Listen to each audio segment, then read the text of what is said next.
Buenas tardes, buenas tardes. Good afternoon, good evening. Welcome to this panel on terror narrative in literature and cinema. So, by my side, we've got Mariana Enríquez. She's a writer and journalist from Argentina. Now she's more of a writer than a journalist, and we've read her for a long time. Many will know her as a storyteller for Things We Lost in the Fire, which won an award here in Barcelona.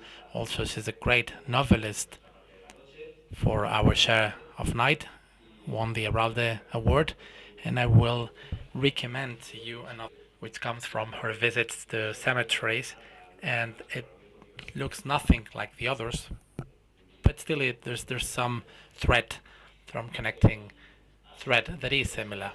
Next to her, we've got David J. Skal. He's a writer, historian, critic, and essay writer specialized in terror and horror. Spop Editions, Spop Ediciones is now republishing his books and publishing the ones that were not translated into Spanish, like Monster Show, Something in the Blood, Bram Stoker biography, Halloween and Hollywood Gothic, which is the one just in front of him, if I'm not wrong. And then far away, we've got Roger Luckhurst. He's a writer and essay writer, professor at the University of London, specialized in horror and everything around it. He just published with Lumen in Spain Gothic, an illustrated history, and it's not published in Spain by just putting it out there. He published in 2015 Cultural History of Zombies, which is really recommended as well. So having said this, let's move on to what people want them speaking, and let's start with the elephant in the room. If there is an obvious difference between horror, audiovisual horror narrative, and written horror narrative, maybe it's the scares, right? In the movies, it's easy to put something in the picture and move up the sound, and you've got a scare. But it's not so easy in literature, because if the reader believes he's going to be scared, they can just close the book and leave it for tomorrow. Do you agree on that? So who starts? Well, you can start. You're closer. Well, I don't know if it's easier, but I try to be scary from the beginning sometimes, right? I mean, not always, but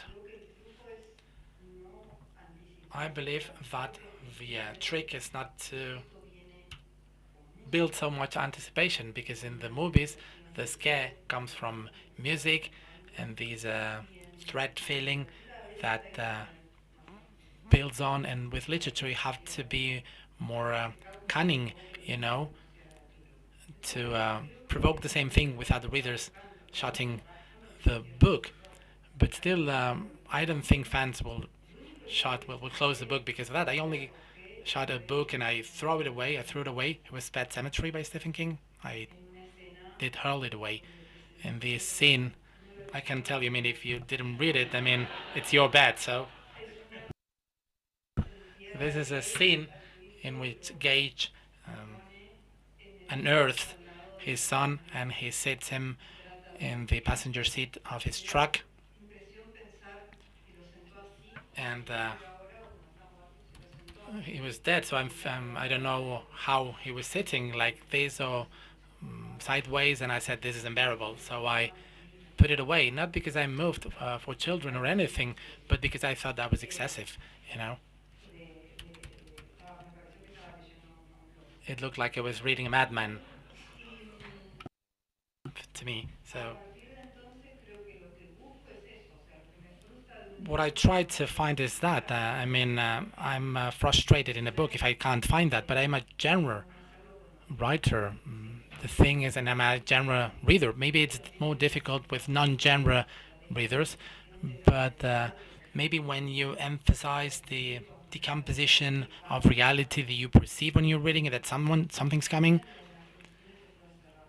And also in the movies, you can shut your eyes, so You can close your eyes.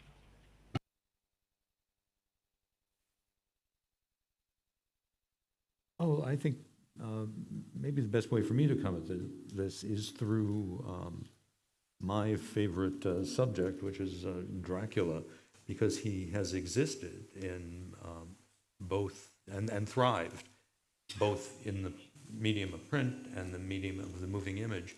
But we forget that even earlier, there was another narrative mode, and that was the oral tradition of folklore and superstition. And the dynamic is very interesting there, because that's probably the most effective way to tell a scary story. I mean, a story told around a campfire, or a radio drama, an audiobook. You're letting the images are created by the listener, and it's a very, very powerful thing to do. Bram Stoker is he's a master imagist. He is not a really good writer. His book needed a modern copy editor. His sentences just keep rolling and rolling and rolling until he comes to the scenes he's trying to sell, the big shock moments, the destruction of Lucy, for instance, in the crypt. These are the moments everyone remembers from Dracula, the babies in the bag.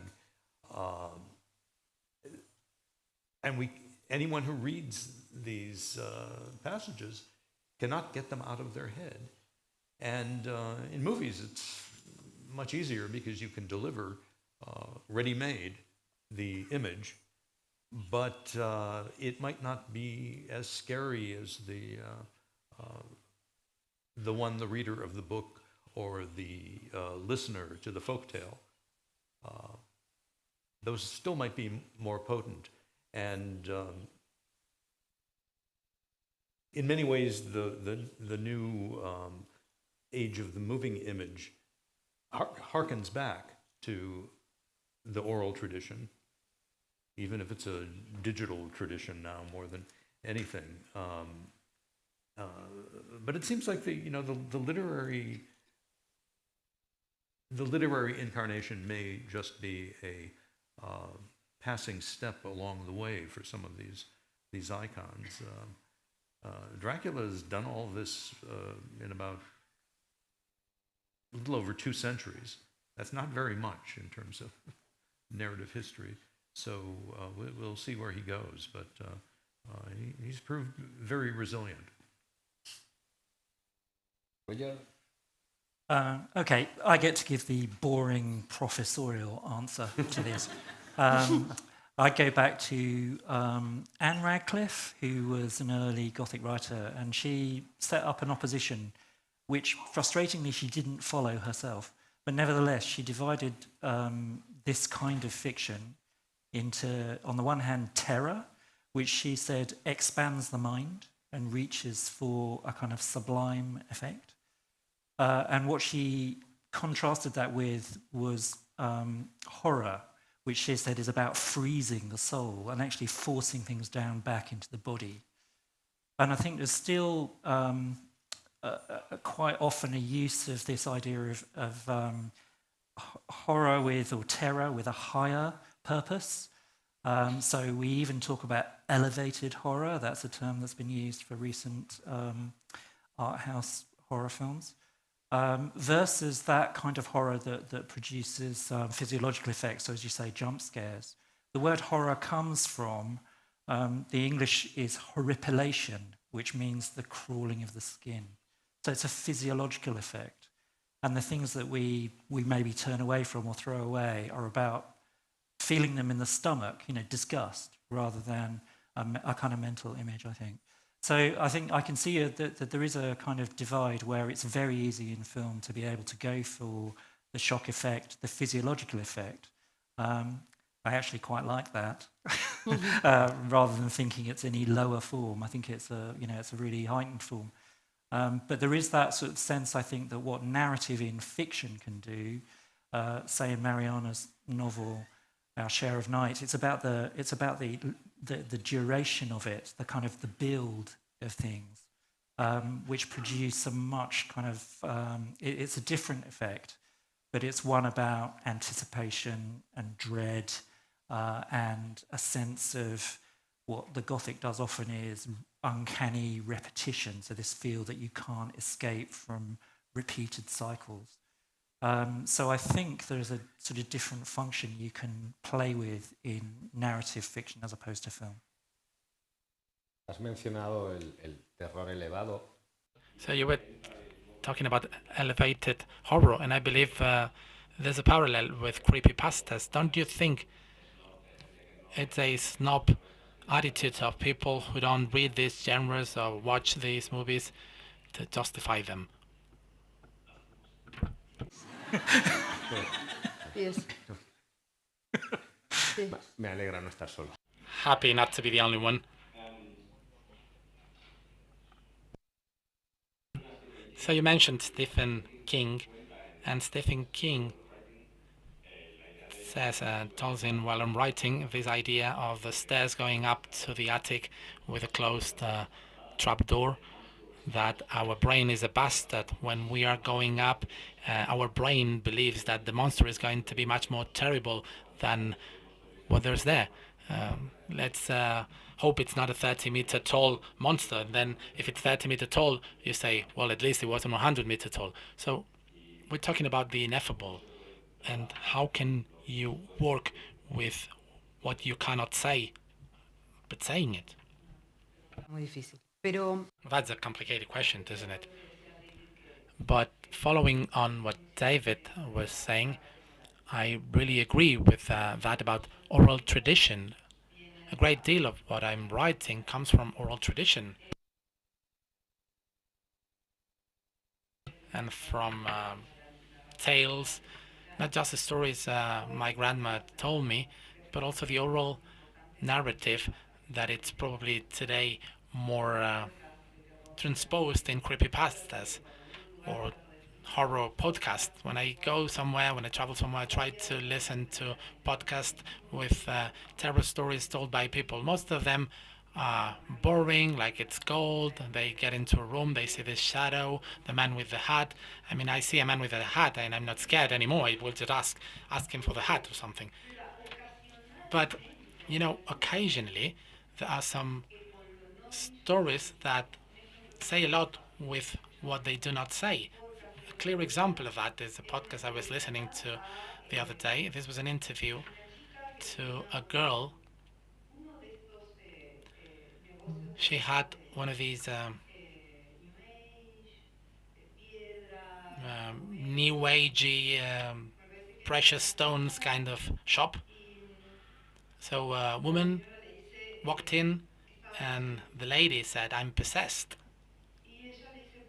So she says, well, I can try and look for some, you know, someone who can spiritually talk to you or something. And she says, no, I want to give you the good news. I want to share this with you. And she leaves and never comes back. That's it. So I'm still afraid this lady will come to me at some point. And I'm telling it really badly, but it was really well told in the podcast, in this radio show. It was a girl telling the story. And you know, the bell rang at my door, and my husband was going there, and I said, don't go, please. Don't open the door, because I thought it was the possessed lady coming to my house. And I didn't know what she was going to do. Who cares? I mean, what is she going to do? Probably she's a mad lady, but there's something about that. What I mean is the effect of the oral narrative, as David says, is the best one. And I think it's what you need to reproduce when you're writing, when you have to replicate, is this feeling of upset and vulnerability you feel when they tell you a story in the darkness or in your earpods or something, this oral story that is so suggestive that you feel you're alone in that world with that other person. That terrible and pleasant and adrenaline-filled moment with the feeling you're going to move on to some other world when someone tells you, I have to tell you about what I saw, with that tone, right? And I believe that's where the secret lies. It's not the ellipses or the literary tricks. It's not the construction and the building of the tension. It's not the building of suspense or, I mean, in thrill. You need to know that as a technique of terror writer, but it's something more delicate and not so easy to grab, which is this suggestion, what you don't say, and that comes from the origin, from the start of times when we would tell terror stories to each other to prevent us from things. So that thing you don't say, and of course there's something in terror that cannot be said, cannot be uttered. And when there's a terror, what comes afterwards has no language at all because it's something unknown, something from outside of this world. That's what you have to try and replicate. And technique helps. But what helps most is to remember how we feel with these stories that feel scary in the darkness. Why I can't sleep if I don't cover myself with a blanket. I can't sleep because I feel like someone's going to touch me. Or, with a leg outside hanging because you feel like someone's going to touch you. I don't know, that kind of thing. Like it's 45 Celsius outside and I'm still with a blanket because I feel like someone's going to touch me or something. And what difference would it make, right? I mean, they would just leave the blanket and that's it, right? But that thing that makes you cover with a blanket, that's what we need to try and find with the language. And that's what a terror writer, at least in my case, tries to find in this kind of oral stories. Ana, ¿quieres añadir algo? Anything you want to add? Yo os lo he dicho. Yes, please go ahead. I was just, I mean, I think one of the things that really work well. Did you want to say something? No. No? Go for it. Yes, but after. Go for it. Outbreak of politeness. I was just going to say, no matter what the mode of the storytelling, in horror, it always comes back to getting this physiological response. And it can be very different kinds of responses. Some people laugh. When people ask me, why do people like to be scared so much? Horror movies are icky. I don't like them. And I said, well, I think you do understand. I mean, have you ever gone to an amusement park and watched people go on a roller coaster and they're screaming their heads off? And then when you watch them come off the ride, they are laughing. They've had this extraordinary experience. And horror is all about seeking these extraordinary emotions and that approach and actually become physical feelings. Getting back to Dracula, it's not often described as a sensation novel, but Stoker was drawing upon this category of Victorian melodramatic literature, the sensation story, in which there was very often madness and crime and women being victimized and locked up in asylums, and there was a long tradition of this, and it was intended to produce sensations, and this is what people are always after. And now this changes though from medium to medium, from the printed page. I'm involved right now in a film adaptation of my biography. Something in the Blood is in development now, and I'm being allowed to have my own input, which writers don't often get. But it's very challenging because what's effective on the page with a character who's very enigmatic. I mean, I started writing the book as a novel because Stoker seemed unapproachable there was just not enough there to work with. I finally decided I did have enough, but I'm letting the filmmakers look at all of my notes, for the novel that was never written. And because in the process of transforming, whether it's a nonfiction book or a novel, into a movie or a documentary, a lot of nuance has to be lost. You have to strip it back. You have to strip it back to what can be seen, what can be shown. And in a book like mine, where you've got a character who doesn't want to reveal anything about himself, that becomes very, very difficult. So it's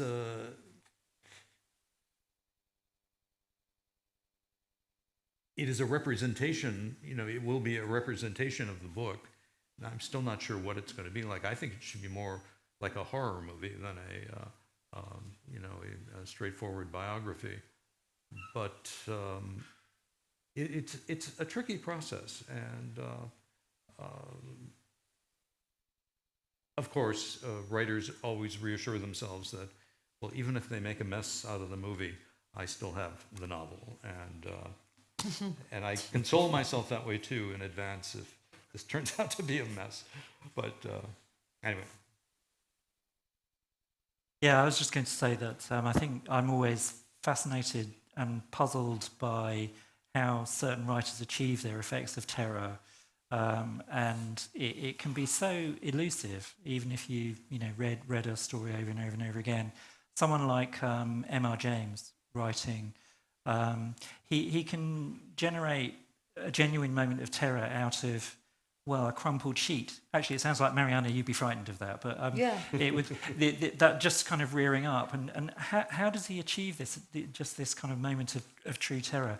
And nearly always, it's kind of very hemmed in his case, by lots of very everyday details, lots of very kind of specific, ordinary kind of worlds. And the more you look at texts like, say, Jekyll and Hyde, the actual moment of terror is hidden inside a series of Chinese boxes of different people's narratives. And it's like they hoard the kind of center of this, because it would be, if it just came at you, as perhaps you do with adaptations on film of Jekyll and Hyde, that Jekyll is Hyde right from the beginning. Sorry to ruin it. But in the book, of course, it's virtually the last page, and it's that kind of structure of telling it backwards which generates something in the fiction. And again, someone like H.P. Lovecraft in Call of Cthulhu, it's about a series of fragmentary texts that don't quite ever meet up. They don't quite overlap in a way. So you're left with lots of gaps where you put all of your own terror in some ways. And then, of course, he reveals the thing at the end, which, as everyone always says, is, oh, it's a giant penguin. And it's not that frightening, but actually it's the build, it's the structure. Yeah. Do you not know this? This is a great put down by Edmund Wilson, who was a professor of literature, who reviewed Lovecraft with complete puzzlement, and he just said, there's no art in this at all. You can't produce art out of producing at the end of a story an invisible whistling penguin.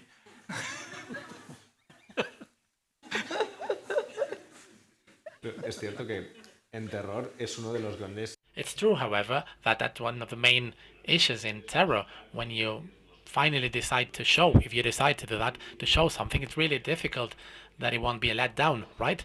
That when you open that trapdoor in the attic, whatever there is there, the movie Tournée Satan, you can't see the demon, the devil, at any point in the movie, and it's not scary. And then in the end, the producer wanted to have the devil there, and it's just a guy in latex with flares or something, and it's a real letdown.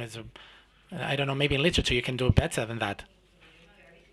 Yes, in the cinema that's a real issue, but also in literature. Lovecraft, when I was a young girl and I started reading terror, I remember, for me, it was the Brontes were scarier than Lovecraft.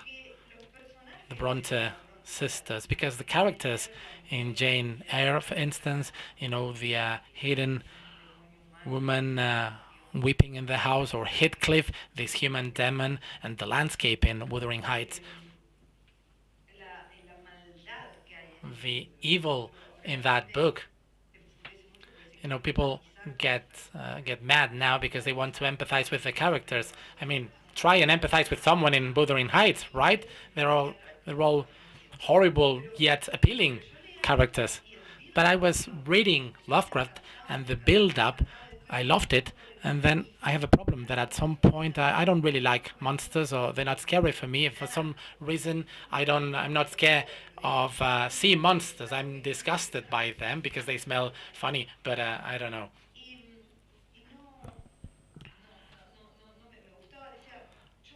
So I thought he ruined his stories with that. And when I grew up, I understood he was a mythologist, he was a creator of mythology, and that in the end that was not so important. If you read and think about the Scylla and Charybdis, maybe it's not, in the Odyssey, maybe it's not so scary. So I understood he was a mythologist and that his project was something else. But as a young reader, it was really difficult to approach that. But then there is an example, for instance, in Argentinian folklore, there's this monster called El Bombero. It's the monster, the Nap monster. And it's interesting because in the north of Argentina, it's so hot in the summer. So this folk monster, if you go out in the nap time, in the siesta time, he will attack you. And his feet are looking backwards. They say that people walk down backwards. So basically, he attacks, this monster attacks women. And it's some kind of a Grinch which is rapist, actually. But they did this movie called Bombero with a superstar in Argentina. Softcore Argentinian cinema. Isabel Sarrio, a beautiful woman.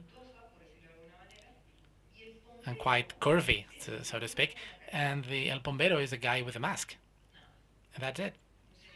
Just a regular guy chasing her, and he's got this mask on he bought at some shop, at the corner shop or something. So the main issue is that the movie got really popular as something kitsch, as something lame. So they ruined the monster. You can't do this tale with the Bombero because it's some kind of joke, because everyone remembers Isabel Charlie with her breast, slugging around with this guy with a mask. And that's the only thing he had. So, and also he was a short guy.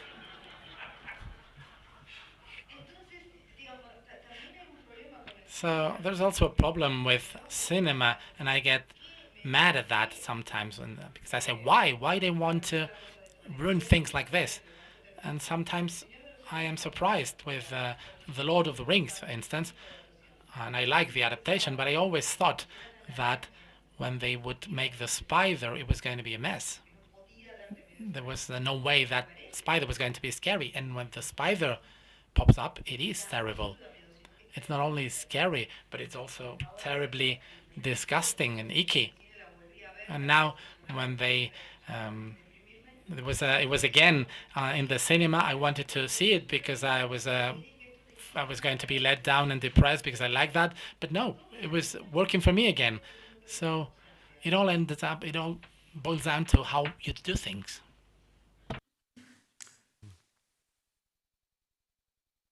I have a thought about this idea of seeking sensations, about the point of horror to the reader or the viewer is to have a really extreme feeling, a sensation, an emotion, and often very gruesome, in very gruesome circumstances. And so why is this so universally appealing, especially in very stressful social times? One thing to consider is that we have become conditioned to think of ourselves as computers as extensions of computers. We are out of touch with our bodies. I think a lot of people during COVID lockdowns felt cut off from the world and were existing only, through our devices and screens. And one function that horror provides, among many others, is it puts us viscerally back in touch with the fact that we are human beings with bodies and blood and organs and especially nerves. We are capable of feeling intense, unimaginably intense things. And this may be a kind of a corrective balance that is playing out in our culture right now. It's not a desire to go out and kill and destroy and see blood, but it's to reassure ourselves that we are actually human beings. Something to think about. Yes. Yeah, and on disappointing monsters, I think I would always say that, horror fans are incredibly forgiving, I think, about those sorts of things. And actually, they really lean into and enjoy disappointment. And, that kind of sense of a risible special effect. It really brings an audience together. There's a famous festival in London every August called Fright Fest, which lasts for 5 days. And the most frightening thing is the people who stay there for 5 days. By the end of it, they're truly terrifying. But that audience kind of applauds really cheesy bad moments as much as really successful beheadings. So that sort of sense of leaning into that kind of thing, because there's an element of camp about it, of kitsch, as Mariana was saying. This sense of of course we understand this, and because of that, I think it's the films that you start to watch and you realise that they are starting to break the rules that keep you comfortable, that are truly unnerving. So something like Night of the Living Dead. Everything is off the table for that. You have no idea where it's going, and it's actually very terrifying because of that. Still, I think it breaks all the rules. And Ring would be another good example, when Sadako crawls out of the television, and you see that 400 films since have tried to repeat that primary moment of really effective terror, and you can't do it because it's that kind of one-off sort of moment. But that's that sense of both being comfortable in rules. So lots of people have written about how in COVID lots of people went to horror films because it's known, it's comforting. You put your really terrible feelings somewhere in a genre that's safe. But you also want those moments when you truly break out of that and you feel the terror. But they're very rare, I think. I had one of those moments just last week. I saw a film from your part of the world called Where Evil Lurks, which won the first big prize at Sitges, and I saw it in San Sebastian last week, and I saw it was a midnight show with a full audience, and this is a very unnerving film. I mean, it achieves something that maybe George Romero did with the original Night of the Living Dead, and it plays with your responses, and it combines tropes of different kind of films, particularly the zombie apocalypse and demonic possession. And there are moments of just such emotional intensity, and it just goes places where you never imagined you were going to go that night or that matinee. The audience started razzing the film at the. They were laughing and shouting and making fun of it to push it away. I never saw that in a theater before, and it wasn't like this was just something they did at this festival. No, this really was getting under people's skins, and it was very transgressive. It was like I'm not supposed to be watching this. Maybe not. Am I watching this? Do I like this? No. And so yell something out at it. This was extraordinary. One of the most amazing things. I'll be thinking about it and probably writing about it, for a long time. Yeah, I still haven't seen it. It's an Argentinian movie.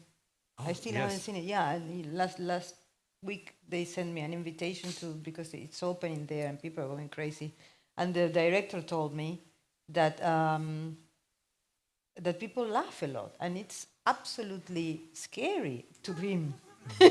No. As a filmmaker, and he's like absolutely puzzled because they laugh so much and they scream so much, and it's like it was never his intention. They are trying to Yeah. push it back, but they can't stop looking. It is one of the most manipulative, extraordinary things I've ever seen. And the day before I saw it, I had lunch with the actor who plays the lead, and he was such a pleasant guy. I was just completely unprepared for what happened, and I wanted to ask him. I said, "How do you prepare yourself emotionally to take us on this kind of story?" And I wondered if they, I probably can't find this one out though, did they film it in sequence? Mm-hmm. Instead of the way many movies are made, all cut up and out of sequence. I had the feeling that this one progressed along thing, and hope it was, but don't miss it. Yeah. I had that when I was 13, I think. I escaped from my house to see Nightmare on Elm Street, the first one.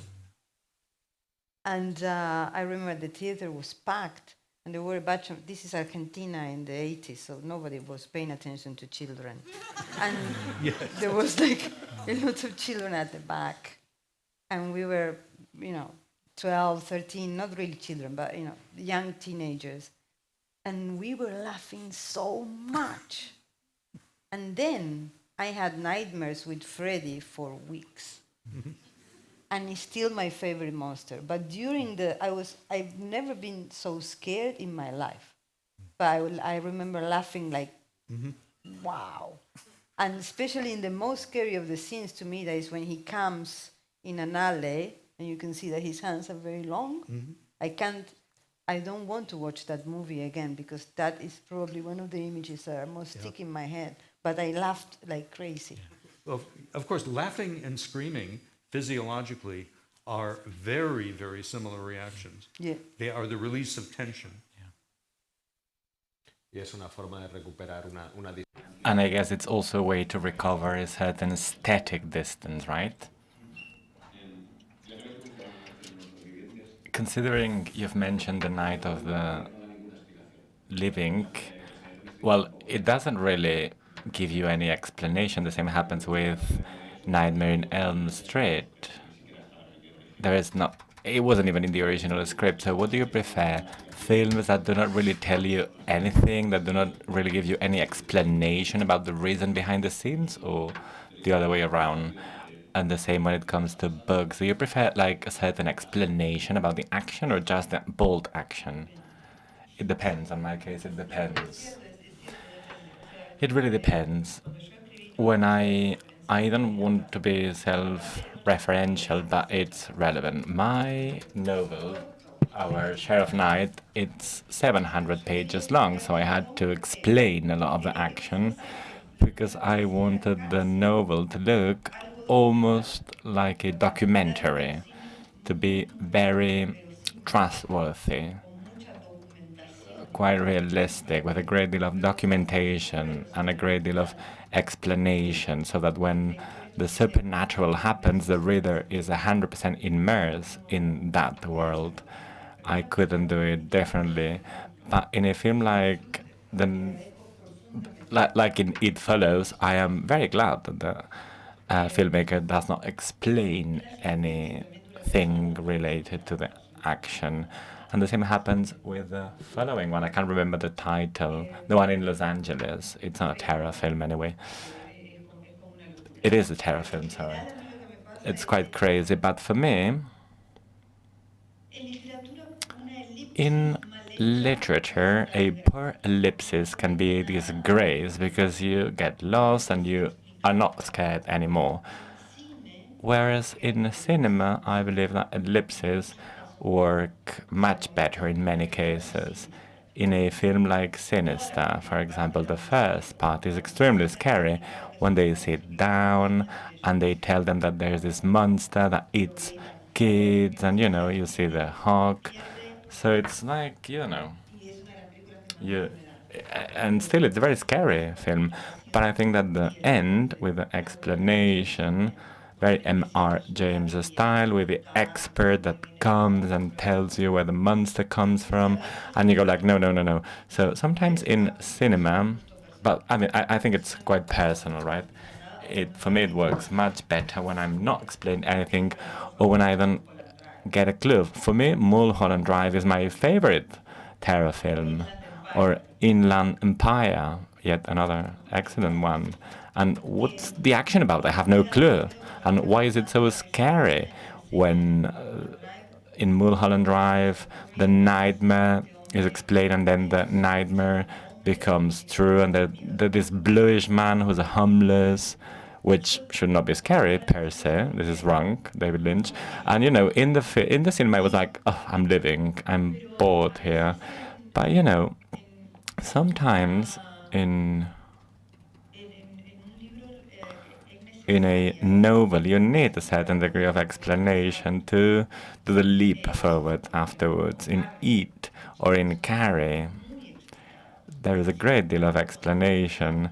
Nonetheless, when the action happens, when the event happens, it's still very scary because the information in literature somehow it builds up the realism, right? Whereas it's not the same in cinema. It really depends. What about you? Are you looking at me? Digo, si no, tengo otra pregunta que estará. Otherwise, I have a related question. And in fact, in Gothic, in Robert's novel at the beginning, in the chapter devoted to architecture, you say, and I quote, "Ruins are the characteristic ways of Gothic architecture. It shares its melancholic sensitivity with literature." And let me ask you, why do you believe there is this long tradition of terror stories, whereas there is no such thing of a well-known history of short films, terror short films? Of course, there are some, but the circuit is still quite small. Yeah, I mean, there is a big circuit of small kind of horror films, and you often get festivals which are devoted to kind of short films. But that's right. I mean, Edgar Allan Poe talks about his model for the ideal horror story was a short story because it had to have a unity of impression. He said you had to basically read it in one sitting and be engulfed by it in one kind of moment. So there's a certain kind of eclipse that happens, I think, in short stories that are allow you to do much more with suggestion and under-explanation than perhaps a novel needs. As Mariana was talking, I was thinking about the difference between, say, Stephen King's The Shining and if you know the book, it's all about going into the basement and going up to the attic. So it's up and down, and the basement is where all the history is, and he finds a notebook that's a scrapbook of the history of the whole hotel. Whereas Kubrick's film is only interested in the flat, and he goes, you don't really go upstairs except in a glide. And it's about, you never get in the lift, which is the most haunted thing in the novel.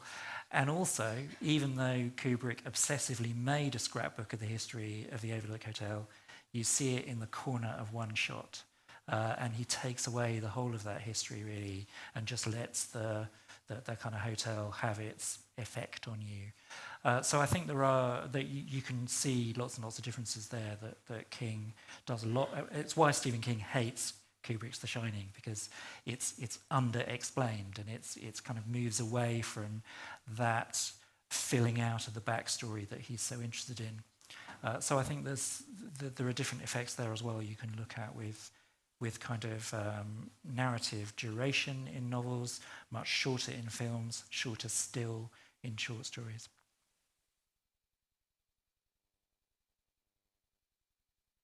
Mariana, tú que has escrito cuentos. Mariana, you have written short stories and novels, yeah, also novels. So, in short stories or in tales, you know, managing the dimension of horror and terror, as he was saying, is easier. Because at the end of the day, in a tale, in a short story, the length, the effect is one of the most adequate genres for terror. And Paul is right. You can read it in a one sitting, and you can also write it in one sitting or in one day. It's not the case for a novel, so you need, you know, in a novel you go through plateaus, and probably this is why you need more explanations in a long novel. Right now I'm writing terror novel, and I don't suffer while writing. I enjoy it, but it's, you know, it's an effort. And sometimes I ask myself, is it really necessary to publish terror novels in order to provoke terror? Well, I feel like writing it, so I'm happy, but, you know, what I have written down up to date includes no terror element. I'm just building up the characters, the environment, the style. I want to be a little bit post-Gothic in this one. Tales are more straightforward. Terror tales, terror short stories are much more straightforward.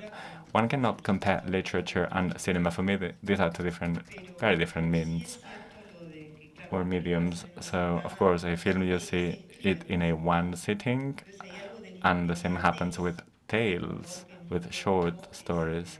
So there's this element of doing things on the spot, right? Both for the author and for the consumer.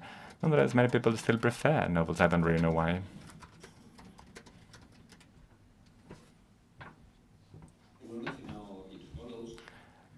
Before you've referred to It Follows, and I believe that it hits one of the key elements of terror, both in cinema and in literature in the last 30 years, the no place.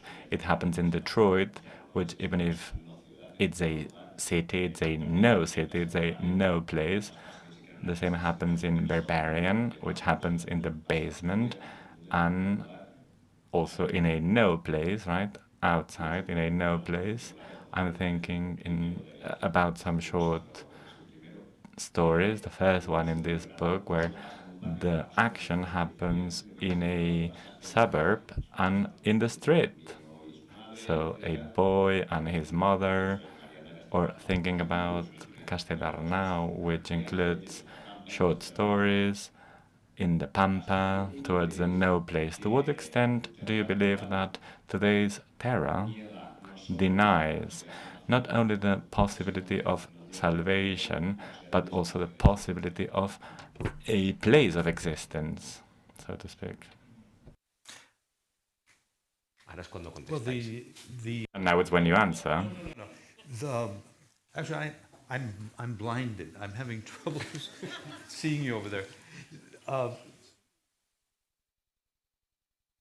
I think this happened with Where Evil Lurks.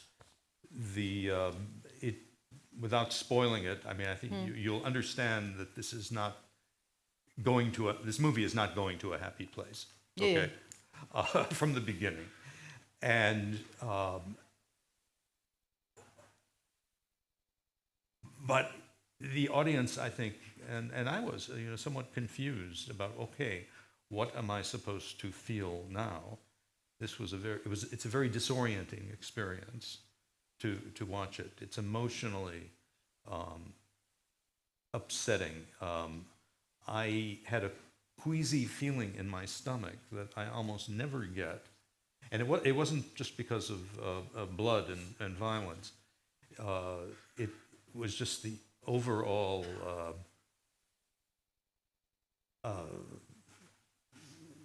I think it was the moment where one character says, this won't be a spoiler either, but a character says, "Why are you praying? God is dead." And it's not, he doesn't get an answer back from that.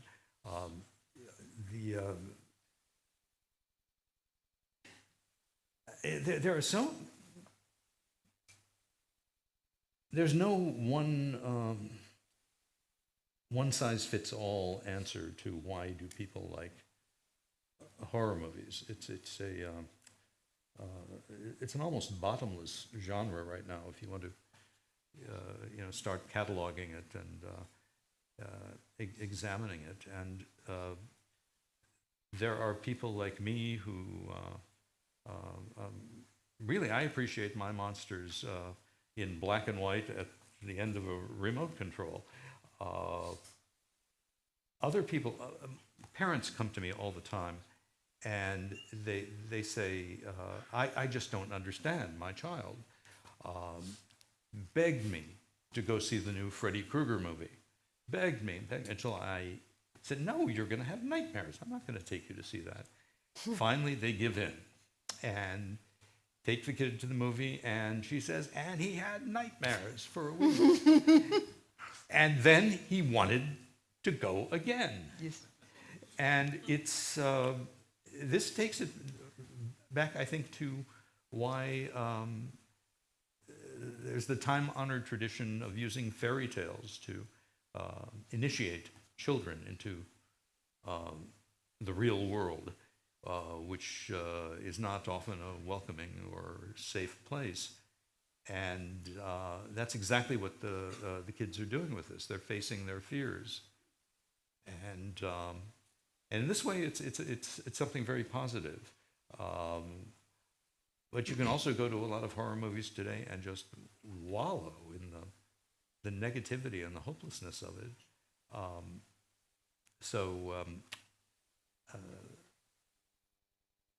I'm writing this book about politics and horror in the United States. And it's one of the most difficult books I've written because I was always, kind of a cheerleader for horror movies and why people should understand them and why it's an important genre and why it might even be good for your kids to see these things. And now I'm just not so sure. I'm watching this whole crazy fascist movement in America, this QAnon thing, and it's all based on crazy ideas taken out of horror movies and horror literature, and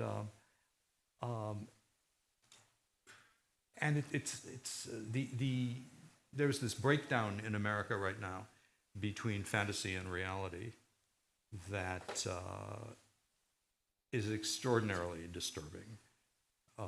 There's a break from reality. It's not ordinary political debate, and it's not going to a good place. We're in the same place, David. No. That's why those movies are coming from there. No, pero lo que pensaba era, me da un poco de vergüenza decir. I'm a little bit ashamed of saying what I'm going to say because we have here an expert in Gothic, but I believe that the no places are the new ruins. For me, the ruins in the Gothic tradition are the remains of a power that is gone, where ghosts hide, like in the southern tradition, in the big mansions. Cities, capitalist cities, or large cities are becoming no places, even cities which work thanks to tourism, right? But that have no life of its own, like Disney cities, cities to be visited, but with no life of their own, Detroit, LA, somehow. A girl walks home at night in an empty Iranian city Aterrados, another film from When Evil Lurks, in a very strange neighborhood in Buenos Aires, etc. No places. There are some very strange neighborhoods in the sense that it was a working class neighborhood with no workers. A ruin because industry, Latin America industry, has been wiped out. So I believe there's an element here that is somehow connected to the concept of ruins. Large cities as understood as ruins. Perhaps it's crazy what I'm saying, but that's the feeling I have. When I wrote this short story, I thought about the neighborhood as an abandoned temple, as a massive ruin. I think that's fine. That really works, I think. I mean, I think there's been definitely there's a kind of shift from a kind of to a post-industrial world, right? So from the late 60s to the early 70s, and so suddenly we get a whole range of different haunted spaces, and that's why something like It Follows is so powerful because of its setting. I hesitate to say this, but there is a sequel coming called They Follow, which I really hope under-explains things just as much as the first one does, because that's what's powerful about it. And you know, there are increasingly these sorts of zones, whether they're industrial or old institutions. We've lost faith in these institutions that once had a kind of liberal idea that you might reform or help people. So prisons or asylums, these were set up with great ideals, and now they become ruins that are haunted for an idea that no longer works, that we don't kind of, you know, feel has worked in the past. And then increasingly you get, I mean, one of the most effective things online recently has been this thing called the back rooms. I don't know if people have kind of come across that. This is where you kind of get out of a lift in a building onto a floor that isn't marked in the lift, and you just walk through endless corridors. That's it. You're stuck forever in endless corridors. Sometimes there's a flicker of a monster somewhere, but most of the time it's boring, banal office space that just goes on forever. And that seems to me Kafka's world. This is the modern world of bureaucracy and boredom and indifference.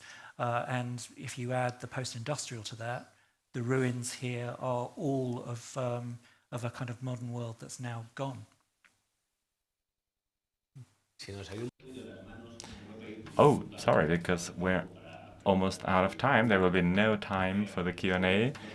But before we close, let me remind you a couple of things. One, that the awards ceremony is going to happen right after this session with music and drinks. Solid drinks. You will see what that means. And another thing that I would like to say is that there are other worlds, but they're all here in Festival 42. Thanks for coming.